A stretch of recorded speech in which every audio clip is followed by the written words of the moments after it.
JavaScript के अंदर ये थोड़ी सी कंफ्यूजिंग लग सकती है, बट इससे पूरी कोशिश करनी है कंफ्यूज ना होने की। ये है हमारे साथ जावास्क्रिप्ट के अंदर एक स्पेशल वैल्यू जो होती है NaN। NaN की फुल फॉर्म है नॉट अ नंबर, यानी NaN जावास्क्रिप्ट के अंदर एक ऐसी प्रॉपर्टी होती है जो रिप्रेजेंट करती है नॉट अ नंबर वैल्यू को। कभी कभार हमारे पास जो कैलकुलेशंस होती हैं तो हमारे पास इस तरीके का ऐसा नंबर आता है जो एक वैलिड नंबर नहीं है। जैसे मैथ के अंदर हमें पता होता है कि 0 डिवाइडेड बाई 0 होना तो एक नंबर चाहिए, क्योंकि हम एक नंबर को दूसरे नंबर से डिवाइड कर रहे हैं, लेकिन उसका जो फाइनल आंसर आएगा, जो फाइनल नंबर आएगा, उसकी कोई फिक्स्ड वैल्यू नहीं होती, यानी वो एक वैलिड नंबर नहीं होता, तो एक इनवैलिड नंबर होता है। तो 0 डिवाइडेड बाई 0 को हम जावास्क्रिप्ट के अंदर NaN कहेंगे, यानी नॉट अ नंबर। मतलब जावास्क्रिप्ट के अंदर थोड़ा सा कंफ्यूजिंग लगेगा, पर जावास्क्रिप्ट के अंदर NaN एक नंबर ही होता है, पर वो जो वैल्यू बताने की कोशिश कर रहा है, जैसे अगर मैंने कोई नंबर लिखा, लेट्स सपोज मैंने 1 लिखा, तो 1 जिस वैल्यू को दिखा रहा है वो 1 ही है, 2 जिस वैल्यू को दिखा रहा है वो 2 ही है, 2.5 जिस वैल्यू को दिखा रहा है वो 2.5 ही है। लेकिन जावास्क्रिप्ट के अंदर NaN नॉट अ नंबर, एक नंबर तो है, पर वो जिस वैल्यू को दिखा रहा है, रिप्रेजेंट कर रहा है, वो एक नंबर नहीं है, वो एक वैलिड नंबर नहीं है। जैसे 0 डिवाइडेड बाई 0, अगर मैं यहाँ पर लिखूं let's suppose I do 0 divided by 0 और मैंने किया एंटर, तो जावास्क्रिप्ट मुझे देगा NaN। और अगर मैं चेक करूं टाइप ऑफ NaN, तो NaN का टाइप क्या आता है? नंबर आता है। तो NaN एक ऐसी वैल्यू है जो है तो एक नंबर, बट उसके अंदर कोई भी वैलिड नंबर वो रिप्रेजेंट करने के लिए यूज नहीं हो रही। जैसे 0 एक वैलिड नंबर होता है, 1 एक वैलिड नंबर होता है, 2 एक वैलिड नंबर होता है। NaN जिस चीज को रिप्रेजेंट कर रहा है वो एक वैलिड नंबर नहीं है। अब NaN को अगर हम चाहें तो NaN के साथ जितने भी ऑपरेशंस जितने भी हमने सीखे हैं वो परफॉर्म कर सकते हैं, पर उन सारे ऑपरेशंस का जब भी रिजल्ट आता है, क्योंकि हम एक नॉट वैलिड नंबर को यूज कर रहे हैं, तो उसका आंसर भी नॉट वैलिड नंबर ही आएगा। जैसे अगर हम लिखे NaN +1 स्पेस +1, तो इसका आंसर भी मेरे पास NaN आने वाला है। अगर हम चाहें तो इसको -1 में कन्वर्ट करेंगे तो भी NaN आएगा। हम चाहें तो इसे मल्टीप्लाइड बाय 1 में कन्वर्ट कर सकते हैं तो भी मेरे पास आंसर NaN आएगा। या फिर अगर मैं NaN इंटू NaN करूं तो भी मेरे पास नॉट अ नंबर आएगा। तो जब आपके पास कोई इनवैलिड नंबर होता है उसके साथ आप जितने भी ऑपरेशंस परफॉर्म करेंगे आपके पास रिजल्ट में भी इनवैलिड नंबर ही आने वाला है। तो आई होप कि यहाँ से हमें NaN नॉट अ नंबर का जो कॉन्सेप्ट है वो क्लियर हुआ होगा। नेक्स्ट टॉपिक,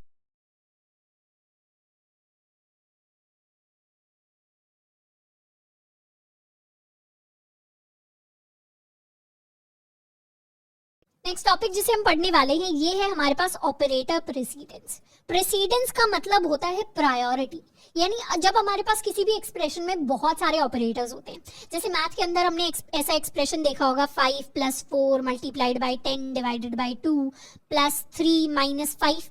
तो इस तरीके के बड़े से एक्सप्रेशन में अगर हमें मैथ का ऐसा एक्सप्रेशन दिया हुआ है तो डायरेक्टली हम लेफ्ट से कैलकुलेशन करना या राइट से कैलकुलेशन करना शुरू नहीं कर सकते, क्योंकि मैथ के कुछ रूल्स होते हैं।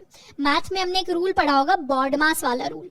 बॉडमास वाला रूल क्या कहता है कि सबसे पहले तो हमें अगर कोई ब्रैकेट्स हैं तो हमें ब्रैकेट्स को ओपन करना पड़ेगा, तो उसके बाद हम डिवीजन करते हैं, उसके बाद मल्टीप्लिकेशन करते हैं, फिर एडिशन करते हैं, फिर हम सब्ट्रैक्शन करते हैं। तो इस तरीके से हर एक ऑपरेटर के लिए ऑपरेशन परफॉर्म करने का एक सीक्वेंस होता है।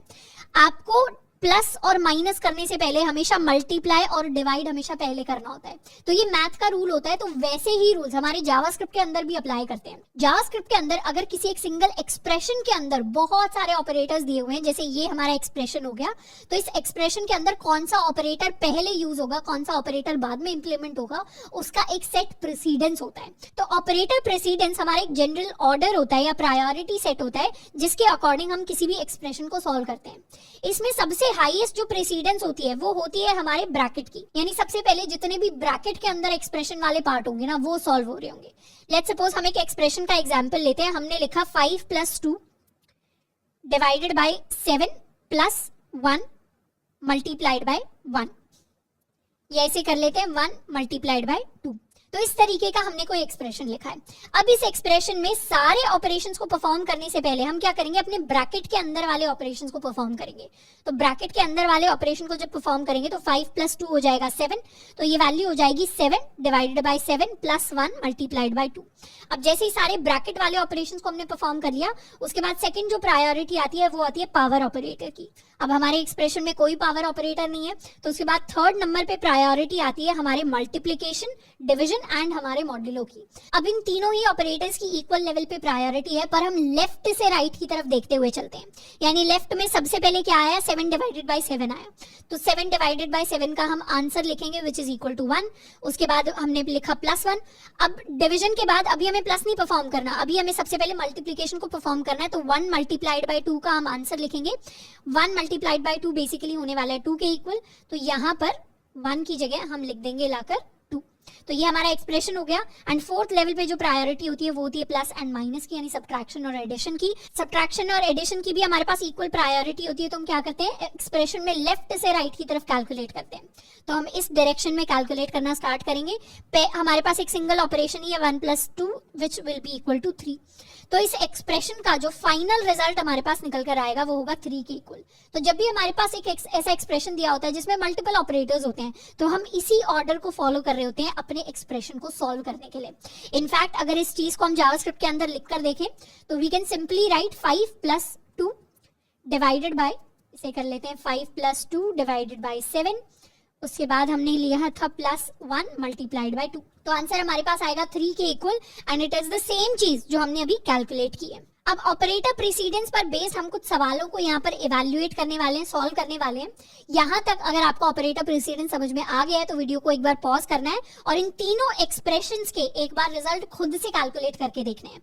अब बढ़ते हैं अपने फर्स्ट एक्सप्रेशन की तरफ। फर्स्ट एक्सप्रेशन मुझे कह रहा है 2 + 1 मल्टीप्लाइड बाय 3, तो इसका रिजल्ट क्या होगा, हमारे पास जो रूल कहता है वो कहता है कि सबसे हाईएस्ट जो प्रायोरिटी है वो ब्रैकेट की होनी चाहिए। उसके बाद हमारा पावर ऑपरेटर आता है, उसके बाद हमारे पास मल्टीप्लाई आता है, डिवीजन आता है, मॉड्यूलो आता है एंड उसके बाद हमारे पास आता है मेरा प्लस एंड माइनस। और इन दोनों के अंदर हम कहां से कहां तक बढ़ते हैं, हम लेफ्ट से राइट की तरफ जाते हैं, क्योंकि इस लेवल पे इक्वल प्रायोरिटी है, इस लेवल पे इक्वल प्रायोरिटी है।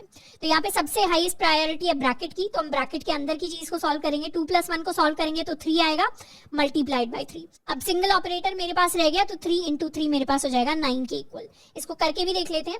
अगर हम चाहें तो टाइप कर सकते हैं 2 + 1 मल्टीप्लाइड बाय 3, इसका आंसर हो जाएगा 9 के इक्वल। सेकेंड एक्सप्रेशन की तरफ बढ़ते हैं। सेकेंड एक्सप्रेशन में हमारे पास कोई भी ब्रैकेट नहीं है, तो ये लेवल तो क्लियर हो गया। अब नेक्स्ट लेवल पे हमारे पास आता है पावर ऑपरेटर। यहाँ एक पावर ऑपरेटर दिया हुआ है 2 टू द पावर 2, तो सबसे पहले हम इसे सॉल्व करेंगे। 2 टू द पावर 2 होता है 4 के इक्वल, तो ये हो जाएगा 3 डिवाइडेड बाय 1 + 4। अगर हमारे पास यहाँ पर मल्टीपल पावर ऑपरेटर्स होते हैं तो सॉल्व करने का सीक्वेंस राइट से लेफ्ट होता है। जैसे इन दोनों लेवल्स में लेफ्ट से राइट होता है, वैसे मल्टीपल पावर्स के केस में राइट से लेफ्ट की तरफ हम सिर्फ पावर ऑपरेटर्स को सॉल्व करते हैं। तो ये एक्स्ट्रा चीज है जिसको हम ध्यान रख सकते हैं। अब हमारा एक्सप्रेशन इतना रह गया। अब इस एक्सप्रेशन के अंदर मेरे पास डिवाइड है, प्लस है। डिवाइड और प्लस में हाईएस्ट प्रायोरिटी डिवाइड की होती है, तो हम डिवाइड कर लेंगे। डिवाइड करने से 3 डिवाइडेड बाय 1 मेरे पास हो गया 3 के इक्वल, +4 और फाइनल आंसर अब रह गया 3 + 4 विच इज इक्वल टू 7। इस सेम एक्सप्रेशन को हम लिखकर देख सकते हैं 3 डिवाइडेड बाय 1 +2 पावर 2, आंसर हो जाएगा 7 के इक्वल। थर्ड एक्सप्रेशन पे आते हैं। थर्ड एक्सप्रेशन में मेरे पास है प्लस, मल्टीप्लाई एंड डिवाइड। अब हाईएस्ट प्रायोरिटी मल्टीप्लाई और डिवाइड की होती है, तो यहाँ पे हम लेफ्ट से राइट स्टार्ट कर देंगे। लेफ्ट में सबसे पहले मेरे पास मल्टीप्लाई आ रहा है, तो 1 मल्टीप्लाइड बाय 6 हम करेंगे। 4 + 1 मल्टीप्लाइड बाय 6 हो गया मेरे पास 6 डिवाइडेड बाय 2। अब यहाँ पर मेरे पास डिवीजन आ रहा है, तो 4 + 6 divided by 2 is equal to 3 and 4 + 3 is equal to 7। तो फाइनल आंसर जो मेरे पास आएगा that will be equal to 7। इसी सेम चीज को हम टेस्ट भी कर सकते हैं। हमने लिखा 4 + 1 multiplied by 6 divided by 2, answer आ गया मेरे पास 7 के इक्वल। तो इस तरीके से अगर कहीं भी आपको ऐसा होता है कि एक्सप्रेशंस का आंसर इवैल्यूएट करना है, तो उस चीज को इवैल्यूएट करने के लिए हम अपने सिंपल ऑपरेटर प्रीसीडेंस को यूज कर सकते हैं। अब हम बात करने वाले हैं अपने लेट कीवर्ड के बारे में। तो अभी तक हमने काफी सारे वेरिएबल्स को डिक्लेयर किया है अपने कंसोल के ऊपर, एंड यूजुअली उसको लिखने के लिए हम सिंपली लिखते थे अपने वेरिएबल का नाम is equal to, let's suppose a is equal to 5 हमने लिख दिया, तो मेमोरी के अंदर मेरा एक वेरिएबल क्रिएट हो गया a, जिसके अंदर वैल्यू स्टोर्ड है 5। अभी तक हमने इस तरीके से अपने वेरिएबल्स को डिक्लेयर किया है, बट ये एग्जैक्टली सही तरीका नहीं होता अपने वेरिएबल्स को डिक्लेयर करने का। जावास्क्रिप्ट के अंदर हमारे पास मल्टीपल कीवर्ड्स होते हैं और उन कीवर्ड्स की हेल्प से हम अपने वेरिएबल्स को को क्रिएट करते हैं। अब सबसे पहले जानते हैं कि कीवर्ड क्या होता है। हमारे पास जैसे अगर हम इंग्लिश पढ़ते हैं तो हमारे पास एक डिक्शनरी होती है, डिक्शनरी के अंदर कुछ रिजर्व्ड वर्ड्स होते हैं, मतलब हर वर्ड का एक फिक्स्ड मतलब होता है। वैसे ही जावास्क्रिप्ट की भी अपने आप में एक डिक्शनरी है, उस डिक्शनरी के अंदर कुछ रिजर्व्ड वर्ड्स हैं, मतलब वो ऐसे वर्ड्स हैं जिनको आप वेरिएबल्स की तरह या किसी और रैंडम काम के लिए यूज नहीं कर सकते। उन वर्ड्स का कुछ फिक्स्ड मतलब है। जैसे जावास्क्रिप्ट के अंदर NaN का एक फिक्स्ड मतलब है। सबको पता होता है कि जावास्क्रिप्ट के अंदर NaN है तो मतलब हम नॉट अ नंबर की बात कर रहे हैं। वैसे ही जावास्क्रिप्ट के अंदर हमारा एक लेट कीवर्ड होता है जिसका मतलब फिक्स्ड होता है। ये हमारा लेट कीवर्ड हमें हेल्प करता है अपने वेरिएबल्स को डिफाइन करने के लिए। तो जावास्क्रिप्ट के अंदर वेरिएबल्स को डिफाइन करने के लिए ये जो सिंटैक्स अभी तक हम लिखते आए ये हमारा गलत सिंटैक्स होता था। सही तरीका, इवन दो ये तरीका भी चल जाएगा, बट इसकी जगह एक एक्सपीरियंस, एक अच्छे प्रोग्रामर जो कोड लिखेंगे उस कोड में हम शुरुआत करेंगे अपने लेट कीवर्ड्स के साथ। हमें अगर कोई भी वेरिएबल डिफाइन कर रहे हैं तो उसके लिए हम शुरुआत करेंगे लेट के साथ। वैसे इसके अलावा दो और कीवर्ड्स होते हैं कॉन्स्ट एंड वैर, जिनको हम पढ़ने वाले हैं। उन दोनों कीवर्ड्स को भी हम यूज कर सकते हैं, पर मैक्सिमम केसेस में वेरिएबल को बनाने के लिए हम अपने लेट कीवर्ड को यूज करेंगे। हमने लिखा लेट कीवर्ड एंड उसके बाद हम अपने वेरिएबल का नाम लिखते हैं, फिर हम लिखते हैं उसका इनिशियलाइजेशन वैल्यू और फिर हम लिखते हैं सेमीकोलन। जिस सेमीकोलन की बात हमने CSS के अंदर की थी वही सेमीकोलन हमें हर एक जावास्क्रिप्ट की लाइन के बाद यूज करना होता है। ये सेमीकोलन हमें बताता है कि यहाँ पर एक जावास्क्रिप्ट की जो लाइन है या जो एक सेंटेंस है वो खत्म हो गया है। तो इस तरीके से ये एक प्रॉपर सिंटैक्स होता है अपने जावास्क्रिप्ट के अंदर किसी कीवर्ड को इनिशियलाइज करने का। अब यहाँ पर तो हमने ए को डिफाइन भी किया है, डिक्लेयर भी किया है। डिक्लेयर यानी बता दिया है जावास्क्रिप्ट को कि ए नाम का कोई वेरिएबल है और उसकी वैल्यू को भी लिख दिया है। बट हम चाहें तो बिना वैल्यू के साथ भी किसी कीवर्ड को इनिशियलाइज कर सकते हैं। यानी हम सिंपली लिख सकते हैं लेट सपोज मेरे वेरिएबल का नाम है यहाँ पर बी और फिर मैंने लिखा सेमीकोलन। तो अभी मेरे पास मेमोरी में जाके एक जगह तो रिजर्व्ड हो गई जिसका नाम है बी, पर अभी उस जगह के अंदर कोई भी वैल्यू स्टोर्ड नहीं है। तो इस तरीके से भी हम अपने वेरिएबल्स को डिक्लेयर कर सकते हैं with the help of let keyword and इस तरीके से भी बिना कोई स्टार्टिंग वैल्यू के भी हम अपने वेरिएबल्स को डिफाइन कर सकते हैं। जैसे एक तरीका होगा कि मैंने लिख दिया let a is equal to 5 with a semicolon. तो इस केस में let a is equal to 5 से मेरा एक वेरिएबल क्रिएट हो गया। अगर अब मैं a की वैल्यू को डिस्प्ले कराना चाहूँ तो a के अंदर वैल्यू आ गई 5 एंड उसी तरीके से हम लिख सकते हैं लेट b और अब b की वैल्यू को हम प्रिंट करवाना चाहें तो उस केस में हमारे पास अनडिफाइंड प्रिंट होगा। अनडिफाइंड को हम आगे जाकर पढ़ने वाले हैं क्या होता है एग्जैक्टली, बट यहाँ पर अनडिफाइंड कहने का मतलब है कि जो वैल्यू आप ढूंढ रहे हैं, मतलब जो b की वैल्यू आप ढूंढ रहे हैं वो है ही नहीं। वो जावास्क्रिप्ट को समझ ही नहीं आ रहा कि बी के अंदर आप कौन सी वैल्यू मांगने की कोशिश कर रहे हैं, क्योंकि बी के अंदर अभी तक हमने कोई वैल्यू स्टोर ही नहीं करी है, बट हमने वेरिएबल को डिफाइन कर दिया है। तो लेट कीवर्ड का काम होता है basically it is the syntax of declaring variables. तो अलग अलग तरीके से हम वेरिएबल्स को डिक्लेयर कर सकते हैं। जैसे यहाँ पर मैंने डिक्लेयर किया let age is equal to 23 and उसके बाद हम डायरेक्ट एज में ही चेंजेस कर सकते हैं। अगर मैंने कर दिया age is equal to age plus 1, यानी जो सारी चेंजेस अभी तक हम नॉर्मली करते आ रहे थे अपने वेरिएबल्स के साथ वो सारे के सारे यहाँ भी हो सकते हैं। Age is equal to age plus 1 करने का मतलब है कि एज पहले थी 23, उसमें मैंने प्लस 1 कर दिया, तो अब जो एज की वैल्यू है वो हो जाएगी मेरे पास 24 के इक्वल। इसको एक बार करके देखते हैं, ये क्लियर कर लेते हैं। मैंने एक वेरिएबल बनाया let age is equal to 23। तो अब अगर हम एज की वैल्यू प्रिंट करें तो it is equal to 23, but हम चाहें तो एज की वैल्यू को अपडेट भी कर सकते हैं टू एज प्लस 1। तो वैल्यू क्या हो जाएगी, वैल्यू हो जाएगी 24 के इक्वल। हम चाहें तो दोबारा एज को प्रिंट करवाएं तो अब एज की जो वैल्यू होगी that will be equal to 24। उसी तरीके से हम age is equal to age minus 1 भी कर सकते हैं। तो दोबारा से एज की वैल्यू को प्रिंट करवाएंगे तो this value will be equal to 23। तो जैसे भी हमने वेरिएबल्स बनाए हैं उनके अंदर हम अपडेशंस भी कर सकते हैं। सिमिलर अपडेशंस हम चाहें तो अपने डेसिमल वैल्यूज के लिए भी कर सकते हैं। यानी अगर हमने कोई वेरिएबल बनाया लेट प्राइस या CGPA इक्वल टू 8.9, तो मेरे CGPA की वैल्यू हमारे पास आ गई और अब हम चाहें तो CGPA के अंदर चेंजेस ला सकते हैं। CGPA -1 या इसको परसेंटेज में कन्वर्ट करने के लिए हम मल्टीप्लाई कर सकते हैं। Let's say we multiply it to 10, तो अब जो CGPA की वैल्यू है ये है मेरे पास 89%।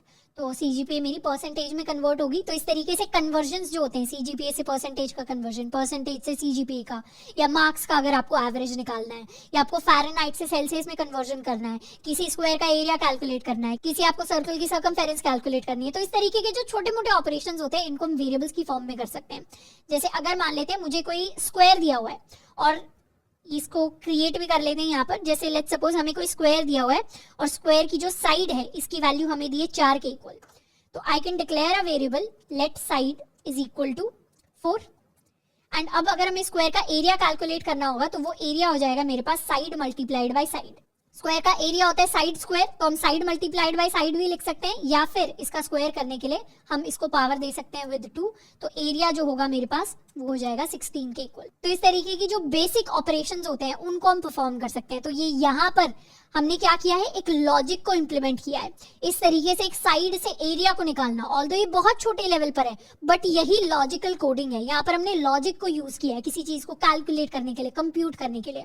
इस तरीके की चीज HTML या CSS के अंदर करना उतना पॉसिबल नहीं होता। इस तरीके की चीज जनरली हम प्रोग्रामिंग लैंग्वेजेस के अंदर करते हैं, जैसे जावास्क्रिप्ट के अंदर। अब हम चाहें तो डिफरेंट वेरिएबल्स की वैल्यू को यूज करके भी किसी वेरिएबल को इनिशियलाइज कर सकते हैं। जैसे हमने लिखा let number 1 is equal to 1, let number 2 is equal to 2। अब अगर हमें इनके लिए सम वेरिएबल बनाना है तो उसके लिए हम लिख सकते हैं नंबर 1 प्लस नंबर 2। जैसे यहाँ पर ये जो हमने सिंटैक्स लिखा था area is equal to side, ये एक्चुअली गलत सिंटैक्स था, हमें वेरिएबल के सामने यहाँ पर लेट लिखना चाहिए था। जैसे इसे हटा देते हैं और हम लिखते हैं let my number 1 is equal to 1 और let my number 2 is equal to 2। अब यहीं पर हम एक तीसरा वेरिएबल बना सकते हैं, लेट्स कॉल इट फाइनल सम। हमने इसको नाम दे दिया, ये हो जाएगा नंबर 1 प्लस नंबर 2। तो मेरे जो फाइनल सम की वैल्यू आएगी ये हो गई 3 के इक्वल, क्योंकि फाइनल सम में किसका सम हुआ, मेरे नंबर 1 का जिसके अंदर वैल्यू थी 1 और नंबर 2 का जिसके अंदर वैल्यू थी 2। तो 1 plus 2 is equal to 3। Final sum के अंदर 3 वैल्यू जाकर स्टोर हो गई और फाइनल सम की जो वैल्यू हो गई वो हो गई इक्वल टू 3। तो इस तरीके से एक लंबा सा जो प्रोग्राम होते हैं कंप्यूटेशन के, हम उनको भी क्रिएट कर सकते हैं। तो यहाँ से लेट कीवर्ड को यूज करके या वेरिएबल्स के बारे में हमने 2-3 चीजें सीखी है कि मैक्सिमम केसेस में वेरिएबल्स को क्रिएट करने के लिए हम अपने लेट कीवर्ड को यूज करेंगे। अब हमेशा किसी भी कीवर्ड को क्रिएट करने के बाद या जावास्क्रिप्ट में हर एक सेंटेंस के बाद हमें क्या करना होता है, सेमीकोलन लगाना होता है। इसके साथ साथ जब भी हम कोई नया वेरिएबल क्रिएट कर रहे हैं तो उसको इनिशियलाइज करना या उसको ना इनिशियलाइज करना वो कंप्लीटली हमारी चॉइस है। दोनों ही केसेस में हम करेक्ट सिंटैक्स को फॉलो कर रहे हैं। अब नेक्स्ट कीवर्ड वेरिएबल को क्रिएट करने के लिए जिसको हम यूज कर सकते हैं, ये मेरा कॉन्स्ट कीवर्ड। कॉन्स्ट कीवर्ड को हम ऐसे वेरिएबल्स को क्रिएट करने के लिए यूज करते हैं जिनकी वैल्यू कांस्टेंट होती है। कांस्टेंट का मतलब होता है इंग्लिश के अंदर जो चीज फिक्स्ड है, जिसको आप कभी चेंज नहीं कर सकते। वैसे ही अगर आपने कांस्टेंट टाइप का वेरिएबल बना लिया तो उसकी वैल्यू को हम चेंज नहीं कर पाएंगे। तो जो वैल्यू ऑफ कांस्टेंट्स होती हैं जावास्क्रिप्ट के अंदर, they can not be changed with reassignment, यानी दोबारा किसी वैल्यू को आप रीअसाइन कर दें। दोबारा वैल्यू को रीअसाइन करने का मतलब है कि मैंने कोई एक वेरिएबल बनाया, लेट्स सपोज हमने एक नम वेरिएबल बनाया जिसके अंदर अभी जो नंबर स्टोर्ड है दैट इज इक्वल टू 5। तो हम नम की वैल्यू प्रिंट करवाएंगे तो हमारे पास 5 आ जाएगा। बट हम कल को चाहे तो नम की वैल्यू को अपडेट करके हम इसे 10 भी कर सकते हैं। तो नम की वैल्यू अपडेट होकर 10 के इक्वल होगी। अब अगर मैं नम की वैल्यू प्रिंट करवाऊं तो it will be equal to 10। तो यहाँ पे क्या हुआ, इक्वल टू से यहाँ पर रीअसाइनमेंट हो गया, यानी दोबारा से मैंने किसी और वैल्यू को असाइन कर दिया। अब ये पॉसिबल हो पाया क्योंकि ये वेरिएबल लेट कीवर्ड से बना था। अगर ये वेरिएबल एक कांस्टेंट कीवर्ड से बना होता तो फिर हमारे लिए इस लाइन पे एरर आ जाता। अब इसके अलावा एक और चीज, लेट को सिर्फ हम किसी वेरिएबल को शुरुआत में डिक्लेयर करने के लिए यूज करते हैं। यानी जो भी लेट होता है या कॉन्स्ट होता है या अभी हम वैर पढ़ेंगे, उसको सिर्फ फर्स्ट टाइम जब वेरिएबल को लिखते हैं ना तभी लिख रहे होते हैं। सेकेंड टाइम अगर हमें वेरिएबल की वैल्यू को चेंज करना है या वेरिएबल के साथ कुछ भी चेंजेस करने हैं तब हमें दोबारा लेट लिखने की जरूरत नहीं है। लेट को एक वेरिएबल के साथ शुरुआत में ही लिखते हैं फर्स्ट लाइन के अंदर। अब मान लेते हैं कि मैंने कोई कॉन्स्ट वेरिएबल बनाया, const let's suppose I call it number 2। Number 2 की वैल्यू को मैंने इनिशियलाइज किया 5 के साथ। तो ये बता रहा है नंबर 2 ऑलरेडी डिक्लेयर हो गया। तो हम कोई नया वेरिएबल बना लेते हैं, कॉन्स्ट न्यू नंबर हमने बनाया, इसकी वैल्यू को इनिशियलाइज करेंगे 5 के साथ। तो अभी जो मेरे न्यू नंबर की वैल्यू है that is equal to 5। But अगर हम करना चाहें कि कल को मेरे न्यू नंबर की वैल्यू जो है वो 10 के इक्वल हो जाए, तो जैसे ही हम एंटर प्रेस करेंगे ना हमारे पास एक एरर आ जाएगा। एरर कह रहा है असाइनमेंट टू कांस्टेंट वेरिएबल। इसका मतलब है कि हम किसी कांस्टेंट वेरिएबल के अंदर रीअसाइनमेंट करने की कोशिश कर रहे हैं, दोबारा कोई नई वैल्यू डालने की कोशिश कर रहे हैं जो पॉसिबल नहीं है। तो इसीलिए न्यू नंबर की जो वैल्यू है ना वो अनचेंज्ड रहेगी, यानी वो वैल्यू 5 ही रहेगी। अगर हम चाहें कि इसके अंदर हम चेंजेस कर दें, यानी new number is equal to new number +1 अगर मैं करने की कोशिश करूं तो भी एरर आ जाएगा। ना हम इसमें +1 कर सकते हैं, ना +2 कर सकते हैं, ना -1 कर सकते हैं, हम कोई चेंजेस नहीं कर सकते न्यू नंबर की वैल्यू के साथ, क्योंकि ये जो वेरिएबल है ये कांस्टेंट वेरिएबल है और इसकी वैल्यू कभी भी चेंज नहीं हो सकती, वो आपने हमेशा फिक्स कर दी है। ये चीज हमारी कब काम आती है? ये चीज हमारी तब काम आती है जब हमें कुछ ऐसे कॉन्स्टेंट्स डिफाइन करने होते हैं जिनकी वैल्यू हम चाहते हैं पूरे के पूरे प्रोग्राम में, कोड में फिक्स रहे। जैसे अगर हम मैथ की कैलकुलेशन कर रहे हैं तो मैथ के अंदर हमारे पास पाई एक वेरिएबल होता है जिसकी वैल्यू फिक्स्ड होती है हमेशा 3.14 के इक्वल। तो हम क्या कर सकते हैं, अपने पूरे प्रोग्राम में कांस्टेंट पाई नाम का एक वेरिएबल डिफाइन कर सकते हैं 3.14, और इस पाई को यूज करके हम मल्टीपल कैलकुलेशंस कर सकते हैं। जैसे यहाँ पर अगर हमने कोई वेरिएबल डिफाइन कर दिया पाई इज इक्वल टू 3.14, तो ये डिक्लेयर हो गया। अब अगर मुझे मान लेते हैं कोई रेडियस दी हुई है, लेट्स सपोज हमने एक वेरिएबल डिफाइन किया let radius is equal to 4, एक रेडियस की वैल्यू आ गई। अब मेरे पास पाई की भी वैल्यू आ गई, रेडियस की भी वैल्यू आ गई। रेडियस को मैंने लेट से डिफाइन किया है, यानी मैंने लेट रेडियस लिखा है और मैंने कॉन्स्ट पाई लिखा है, क्योंकि पाई एक कांस्टेंट वैल्यू है और रेडियस चेंज हो सकती है। छोटे सर्कल के लिए रेडियस छोटी होती है, बड़े सर्कल के लिए सर्कल की जो रेडियस होती है वो मेरे पास बड़े साइज की होती है। अब अपने रेडियस और पाई के बेसिस पर हम इसका एरिया कैलकुलेट कर सकते हैं। एरिया क्या होता है? एरिया होता है पाई आर स्क्वायर के इक्वल। तो एरिया कैलकुलेट करने के लिए हम एक तीसरा वेरिएबल बना सकते हैं, let area is equal to pi r square. तो पाई की वैल्यू मल्टीप्लाइड बाय आर की वैल्यू, और इसकी हम पावर सेट कर देते हैं 2। तो यहाँ पर आर डिफाइन नहीं है, आर की जगह मेरा वेरिएबल का क्या नाम था? वेरिएबल का नाम था रेडियस, R8D। तो हम सही नाम नहीं लिखेंगे तो भी हमारे पास आ जाएगा आर इज नॉट डिफाइंड, या जिस भी वेरिएबल का हमने गलत नाम लिखा है दैट इज नॉट डिफाइंड। तो इसीलिए ध्यान से वेरिएबल्स को हमें मीनिंगफुल नाम देने होते हैं, रैंडम नाम नहीं देने होते। एंटर किया तो अब जो मेरे एरिया की वैल्यू है वो कैलकुलेट हो गया है। मेरे सर्कल के लिए area 50.24, this is my area of the circle. तो इस तरीके से मल्टीपल टाइप के वेरिएबल्स को, चाहे हमने लेट से डिफाइन किया है, चाहे हमने कांस्टेंट से डिफाइन किया है, उनको मिक्स एंड मैच करके हम अलग अलग तरीके के इंटरेस्टिंग प्रोग्राम्स को क्रिएट कर सकते हैं। अब जावास्क्रिप्ट में नेक्स्ट चैप्टर्स के अंदर जब हम एरेज के बारे में, ऑब्जेक्ट्स के बारे में पढ़ेंगे, तब हमें कुछ कुछ ऐसे केस दिखाई देंगे जिस केस में हम कांस्टेंट वेरिएबल को बनाना ज्यादा प्रेफर करेंगे as compared to a let variable. लेकिन मैक्सिमम केसेस में हम सारे के सारे अपने वेरिएबल्स को लेट की फॉर्म में डिफाइन करते हैं और कुछ स्पेशल केसेस में कॉन्स्ट की फॉर्म में डिफाइन करते हैं। अब इसके अलावा एक और कीवर्ड होता है जिसको वेरिएबल डिक्लेयर करने के लिए यूज किया जाता है, ये होता है मेरा var कीवर्ड। अब जब भी हम अपना जावास्क्रिप्ट का कोड लिखेंगे ना, हम कभी भी var कीवर्ड से वेरिएबल को डिफाइन नहीं करेंगे, क्योंकि var कीवर्ड को यूज करना पुराना जावास्क्रिप्ट का स्टाइल होता था। मतलब जब शुरुआत में जावास्क्रिप्ट नई नई बनी थी तो उसके अंदर var को यूज करके हम अपने वेरिएबल्स को डिफाइन करते थे, तो ये मेरा पुराना ओल्ड सिंटैक्स है। लेकिन 2015 के अंदर जावास्क्रिप्ट के अंदर लेट कीवर्ड इंट्रोड्यूस हुआ, और लेट कीवर्ड जो स्कोप की टर्म्स में थोड़ा सा डिफरेंट होता है var कीवर्ड से, बट अभी हमें बिल्कुल समझ नहीं आएगा स्कोप क्या होता है, वो थोड़ा सा एडवांस टॉपिक है। तो लेट और var के अंदर क्या क्या डिफरेंसेस होते हैं इनको हम बाद में डिस्कस करेंगे, बट अभी के लिए हमें ये समझना है कि जो काम पुराने जमाने में var किया करता था वो काम अब के जमाने में जावास्क्रिप्ट के अंदर लेट कीवर्ड करता है। तो जिस तरीके से लेट को अभी हम यूज करते हैं वैसे ही हम var को भी यूज कर सकते हैं सेम वेरिएबल्स को डिफाइन करने के लिए। एग्जाम्पल के लिए हम लिख सकते हैं, लेट्स से मैंने लिखा var a is equal to 10। यहाँ पर ये ऑलरेडी डिक्लेयर हो गया, तो थोड़े से नए नाम सोचते हैं अपने कीवर्ड्स के लिए। मैंने लिखा var let's suppose x is equal to 5, और फिर मैंने लिखा var y is equal to 10। अब अगर हम बनाएं तो हम एक सम बना सकते हैं, सम वेरिएबल x प्लस y, और इस सम